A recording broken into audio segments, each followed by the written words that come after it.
Hi welcome to our channel. నిన్న big boss final జరిగింది. అందరికి తెలిసిందే. పార్టిసిపేట్స్ మొత్తం 19 మంది. 19 మందిలో కిరణ్ రాథోడ్ అండ్ షకీలా నిన్న అటెండ్ కాలేదు. వాళ్ళ ఫ్యామిలీ నుంచి కూడా ఎవరు రాలేదు. ఎందుకు ఆ వెలితి కనిపించింది మనకు. బహుశా షకీలా గారంటే డేట్స్ ప్రాబ్లం ఉండొచ్చు, లేదా అవుట్డోర్ ఉండొచ్చు, ఆరోగ్య కారణాలు ఉండొచ్చు. కానీ కిరణ్ రాథోడ్కి జనరల్గా ఎలాంటి సమస్యలు ఉండవని అనుకుందాం. వాస్తవానికి కిరణ్ రాథోడ్ మొదటి వారంలోనే ఆమె ఎలిమినేట్ అవ్వడం కొంచెం ఆమె అట్ట అయినట్టుంది, లేదా ఆమెకు అన్యాయం జరిగినట్టు ఫీల్ అయినట్టుండొచ్చు, లేదా డేట్స్ ఏదైనా ప్రాబ్లం ఉండొచ్చు. కిరణ్ రాథోడ్ నిన్న బిగ్ బాస్ 7 గ్రాండ్ ఫైనల్కి అటెండ్ అవ్వలేదు. షకీలా నుంచి కూడా ఎవరు అటెండ్ కాలేదు.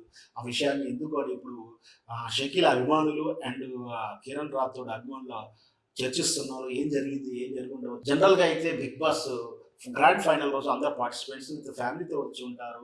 వాళ్ళకు కూడా ఇంటరాక్ట్ అవుతూ ప్రోగ్రామ్స్ ఉంటాయి. కానీ అక్కడ నేను స్టేజీ మీద షకీలా అమ్మ, పెద్దమ్మ, అమ్మ అమ్మ అంటూ అందరూ ఆప్యాయంగా పిలిచారు. వాస్తవానికి షకీలా గారంటే మనకు ఆమె సినిమా దృశ్య చూస్తే ఆమె మీద ఇంకొక ఒపీనియన్ ఉంటుంది. అయినా బిగ్ బాస్ ద్వారా ఆమె వ్యక్తిగత ఇంటర్వ్యూ ద్వారా ఆమె మీద మంచి ఒపీనియన్, మంచి కన్సర్న్ ఉంటుంది.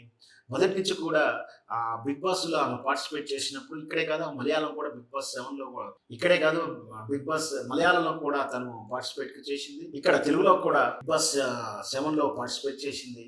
చాలా మొదటి నుంచి కూడా మొత్తం కూడా ఆ ఆటలు ఆడుతున్నప్పుడు కానీ, టాస్క్ల విషయంలో కానీ ఒక పెద్ద తరగా అమతరహా పాత్ర పోషిస్తూ అక్కడ ఉన్నటువంటి ఆ యూత్ ఆ వేసే వెర్రి వేషాలు వేయకుండా ఓపిక్గా, నిదానంగా, నెమ్మదిగా ఉంటూ అందరికీ ఒక గైడ్ లైన్ ఇస్తూ అమ్మాని గౌరవాన్ని కలిగించుకొని మంచి కన్సర్న్ ఉంది. బహుశా ఇంతవరకు పనిచేసి ఒక 4-5 వారాలు పనిచేసి ఆ తర్వాత ఆమెకు ఎంటరబిలిటీ టెస్ట్ టాస్క్ లేదా బ్రెయిన్తో ఆడాల్సిన గేమ్ రౌండ్ పెరిగింది. దాంతో కొంచెం ఆమె వెనకబడింది. ఆ వెనకబడడం అంటే ఫిజికల్గా ఆడే గేమ్లోను, బ్రెయిన్తో ఆడే గేమ్లోను ఆమె ఎక్కువ వారాలు ఆడలేక మధ్యలోంచి ఎలిమినేట్ కావాల్సిన పరిస్థితి వచ్చి వెళ్ళిపోయింది. ఏదైనా సరే షకీలా గారు ఉన్న స్టేజ్ మీద లేకపోవడం, కిరణ్ రాథోడ్ కూడా కనిపించకపోవడం కొంచెం వెలితిగానే భావించాలి.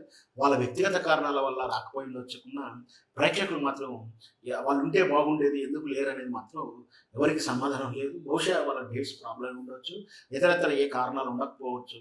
లేదు అంటే వాళ్ళ కాంట్రాక్ట్ తర్వాత బిగ్ బాస్ కాంట్రాక్ట్లో చాలా కండిషన్స్ పెట్టింది. ఆ కండిషన్స్ ప్రకారం వాళ్ళు ఏదన్నా తప్పుగా వ్యవహరించి ఉంటేనో, తప్పుగా మాట్లాడి ఉంటేనో, లేదా ఏదన్నా కాంట్రాక్ట్ని అవాయిడ్ చేసి ఉంటే బహుశా వాళ్ళు కూడా కాంట్రాక్ట్ అవాయిడ్ అయినందుకు వీళ్ళు పిలవకపోవచ్చు, లేదా వాళ్ళు హానర్ చేయకపోయి ఉండొచ్చు, ఏదో జరిగి ఉండవచ్చు.